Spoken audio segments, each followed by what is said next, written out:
menurut gua dampak negatifnya itu bukan cuma ke anak ya. Perceraian yang tidak bertanggung jawab seperti banyak yang kita dengar gitu ya.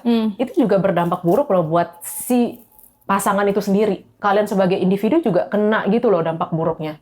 Kayak gimana tuh, Ci, kalau lu lihat pandangannya? Sebenarnya kan darah yang mengalir dalam diri anak kalian itu adalah darah kalian dan darah pasangan ya. Berarti kalian secara tidak langsung juga menghina anak kalian. Halo semuanya, Hai. kembali lagi bersama kita Mulia Sister.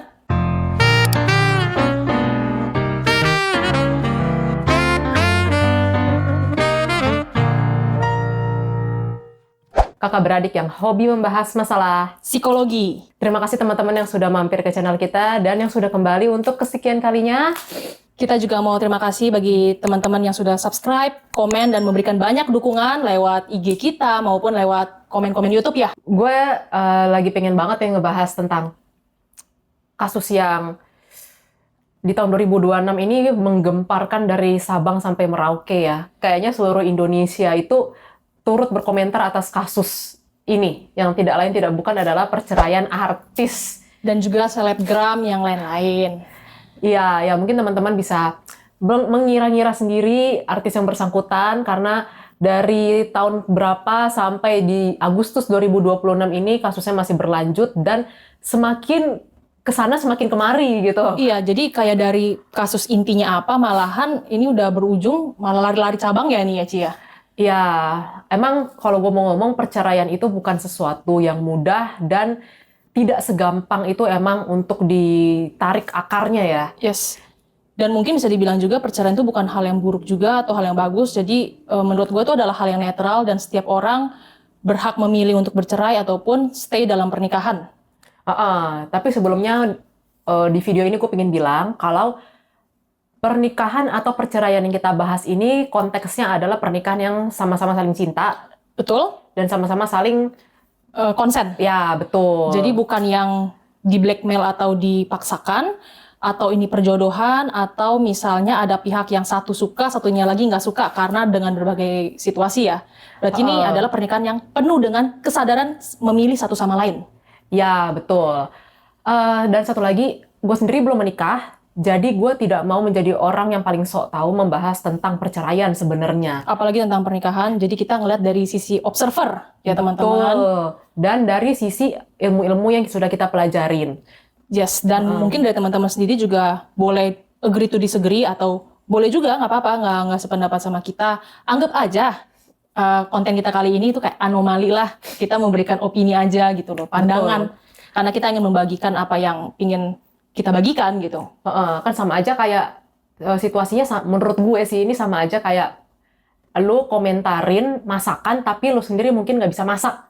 Tapi bukan berarti teknik memasak itu tidak bisa dipelajari secara teori. Betul. Menurut gue sih seperti itu. Oke. Iya. Nah jadi kalau misalnya kita ambil contoh kasus yang viral saat-saat ini, perceraian itu kan sangat berdampak buruk ya bagi anak-anak. Betul. Ya kan? Ya, perceraian yang tidak disadari dan tidak dikomunikasikan dengan baik. Betul.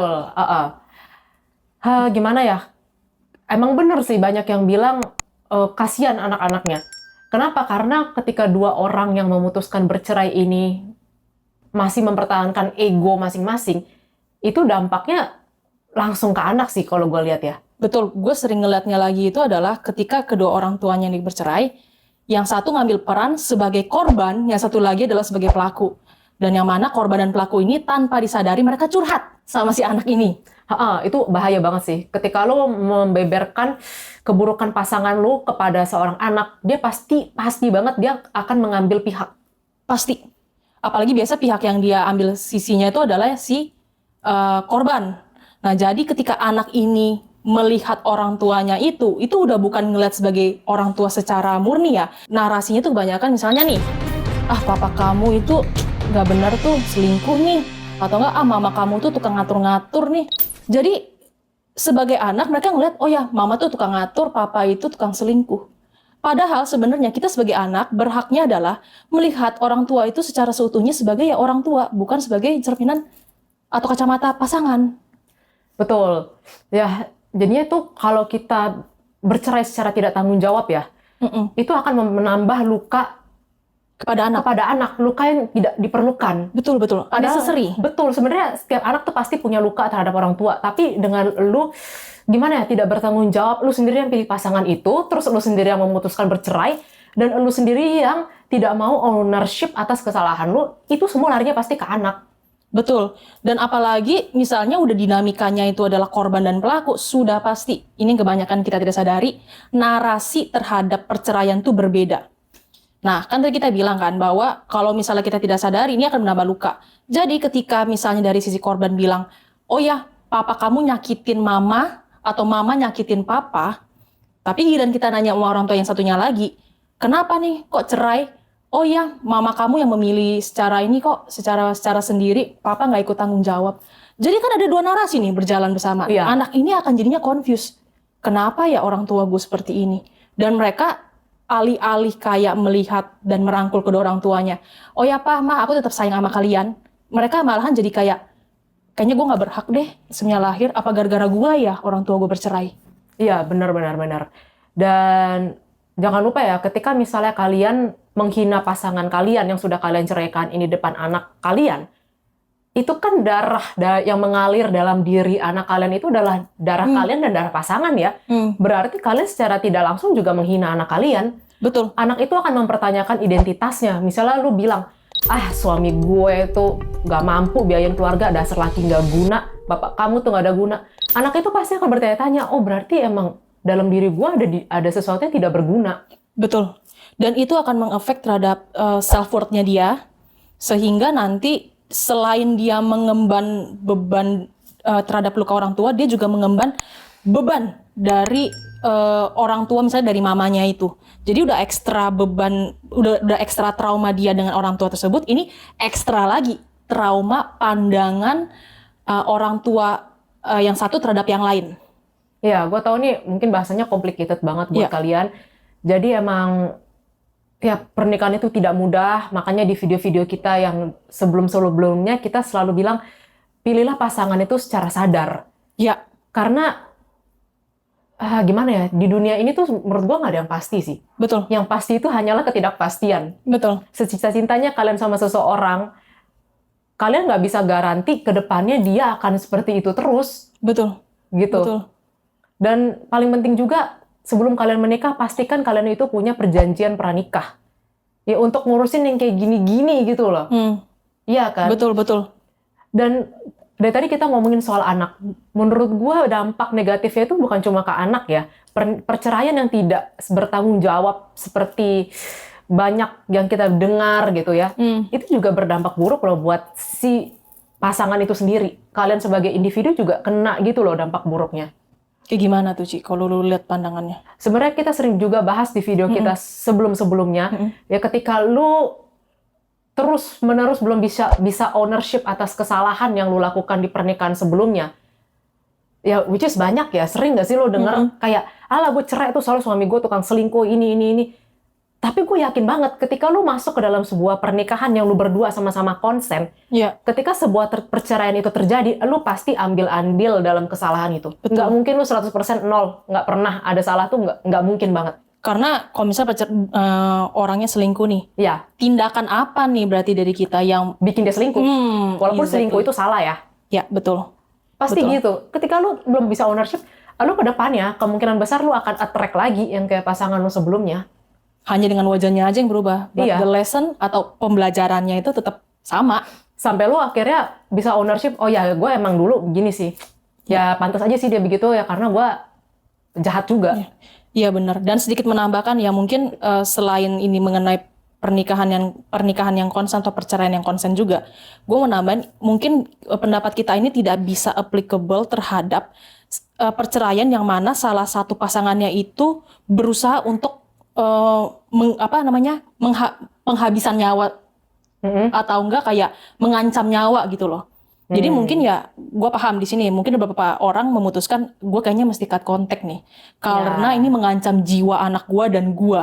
Nah ini mungkin ya tidak bisa nggak relevan nih POV kita yang ini. Makanya kita selalu ngomong di setiap video kita tolong melihat message itu dengan konteks. Betul. Ya, dan selalu cari pertolongan yang profesional. Jangan mengandalkan sebuah video, apalagi video di media sosial ya, itu sumbernya bisa benar bisa enggak. Betul. Selalu ke tempat yang profesional. Dan ya, gue paham sih bahwa kalau gue sebagai observan, gue dari POV anak, menjadi orang tua itu juga bukan hal yang mudah. Iya, benar. Karena sebagai pasangan ya, kita sudah pasti akan menyakiti satu sama lain, menurut gua. Men-trigger kali ya mungkin. Ya, men-trigger. Itu udah pasti banget. Jadi tolong banget kalian jangan dengerin komentar-komentar di TikTok lah, di IG yang ngomong, lu tuh kalau di pasangan kayak gini dong, kayak gini. Nggak bisa, karena luka masa kecil gua itu belum tentu cocok solusinya dengan luka masa kecil yang lain. Iya, dengan teks yang hanya ditulis 1 detik, 2 detik di IG gitu. Nggak semudah itu. Betul. Dan menurut gue sendiri juga, mungkin konten-konten yang berseliweran gitu ya di sosial media, perlu kita lihat juga dari siapa pembicaranya.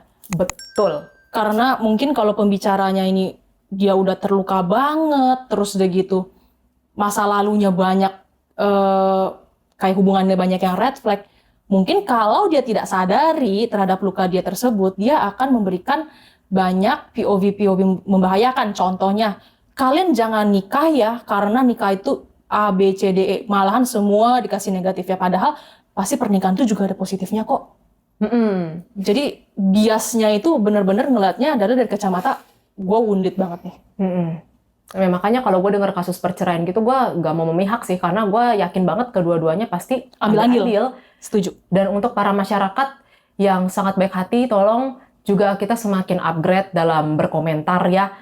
Ketika kalian memihak salah satu pihak, baik itu si laki atau si cewek, apakah benar itu komentar yang ditujukan oleh untuk orang tersebut? Betul. Ataukah itu hanyalah komentar yang mengingatkan kalian terhadap sosok yang menyakiti kalian di masa lalu? Betul, jadi kayak projection terhadap diri sendiri.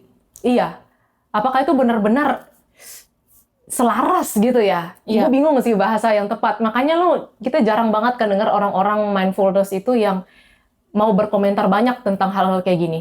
Biasanya mereka akan berjarak dan gak mau banyak berkomentar. Karena mungkin kayak takutnya menyakiti atau menyinggung beberapa pihak. Betul. Jadi gimana sih kembali lagi cara bercerai yang sehat? Ya. Kalau bagi dari gue sendiri ya, jawabannya tidak pakem. Ya. Karena pernikahan kalian, rules kalian, aturan kalian. Betul. Jadi kalian punya cara komunikasi kalian sendiri, punya style berantemnya sendiri juga seperti apa, terus berdamainya juga seperti apa, itu semua ada di pilihan kalian. Cuman mungkin dari POV kita berdua ya Ci ya, gue bisa menangkap cara bercerai yang sehat adalah ketika kalian memang bercerai dan suatu hari anak itu bertanya kenapa bercerai, kalian itu konsisten memiliki satu jawaban yang sama dan selaras gitu loh ceritanya. Yang pastinya tidak membuat anak kalian merasa kurang dicintai. Maksudnya gini, walaupun walaupun dia tahu orang tuanya berpisah, dia tetap merasakan cintanya itu sama. Betul. Hanya sosok orang tuanya aja sudah tidak serumah lagi. Yes, benar. Iya. Gue tahu itu tidak mudah, tapi kalian sudah memilih untuk menikah, so tanggung jawab sampai akhir. Ya. Begitu. Apapun pilihan kalian tanggung jawab. Seperti itu sih. Ya. So ya, ini dari pandangan kita sebagai anak. Jadi bagi teman-teman yang mungkin cocok sama kita, thank you. Dan mungkin bagi yang nggak selaras juga kita nggak apa-apa juga. Mungkin bisa tulis kolom komentar. Jadi kita bisa saling sharing ilmu, kita bisa saling sharing pengalaman. Teman-teman juga bebas berpendapat, nggak ada yang melarang. Dan semoga apapun yang terjadi di tahun 2026 ini dengan banyak berita-berita perceraian, semua masalahnya bisa diselesaikan dengan baik, secara damai, dan tidak menambah banyak luka lagi bagi anak-anak ke depannya. Oh, sebelum lo tutup, gue baru ingat satu poin lagi sih. Ya. Gue punya kenalan yang dia mau bercerai dengan baik-baik, tapi pasangannya tidak mau co-parenting. Oke. Gitu. gue baru kepikiran aja, sorry. Kalau apa-apa, menurut lu nggak gimana? Kalau misalnya kedua belah pihaknya akhirnya setuju bercerai tapi salah satu tidak mau co-parenting, meskipun misalnya nih dari pihak perempuannya sudah berusaha semaksimal mungkin kayak ayo dong, ataupun laki ya, berusaha semaksimal mungkin kayak ayo dong hadir seutuhnya bagi anak, meskipun kita sudah berpisah, ini kan kewajiban kita. Tapi kalau misalnya sudah diajak baik-baik, dikomunikasikan dengan berbagai pertolongan, tapi tidak bisa, mungkin menurut gua it's okay untuk tidak dilanjutkan co-parenting itu daripada menambah luka bagi anak itu. Karena kayak kehadirannya itu terasa hampa. Kalau misalnya salah satu pasangannya itu memang hadir secara fisik tapi emosinya udah kemana-mana gitu loh. Kalau menurut gua ya, kalau menurut lo gimana sih? Kembali lagi ya, ini kan gue sudut pandang sebagai orang yang belum menikah dan belum punya anak ya. Kalau gue ngomong secara pikiran bersih nih, kan pikiran gue berarti belum keruh ya, belum dalam kasusnya kan. Iya. Gue mungkin akan melakukan hal yang sama. Kayak, let's say gue punya suami, terus sudah cerai, terus suami gue ini benar-benar mau cut kontak sama anak gue, dia mau memulai hidup baru dengan istri barunya lagi. Kayaknya gue akan ownership sih. Prinsip Iya. gue harus selalu ownership. Harus selalu berani bertanggung jawab atas pilihan yang gue ambil. Betul. Ya udah, kalau suami gue nggak mau tanggung jawab, ya gue tanggung jawab atas anak ini. Yap. Ntar itu akan menjadi karma dia sendiri, membuang darah dagingnya. Betul, dan bagi teman-teman yang mungkin perempuan atau laki-laki yang sudah berusaha nih untuk mengajak pasangannya, yuk co-parenting dengan baik tapi tidak mau, dan kalian memutuskan cut kontak, kita juga bilang tidak apa-apa. Kalian, aku yakin sudah melakukan yang terbaik. Aku yakin banget.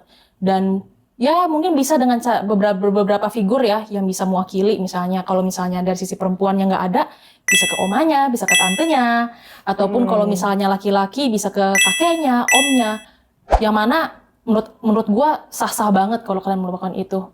Kan kalian sudah berusaha yang terbaik, pasti orang tua tuh sudah berusaha yang terbaik untuk memberikan semini mungkin trauma bagi anaknya, menurut gua. Betul, betul. Nah, kalau menurut teman-teman sendiri gimana nih perceraian yang sehat itu seperti apa? Tulis ya di kolom komentar. Atau kalau ada yang mau cerita dan berbagi pengalaman, monggo banget, boleh banget cerita. Dan juga nanti bisa email. Ke emailnya nanti kita taruh ya di description box. Ya, kita akan coba bahas seobjektif mungkin dan setidak memihak mungkin. Ya, benar-benar. So, teman-teman, thank you banget yang udah nonton video kita kali ini. Jangan lupa untuk subscribe, like, komen, dan bagikan ke teman-teman, saudara kalian yang membutuhkan. Sampai jumpa lagi di video berikutnya.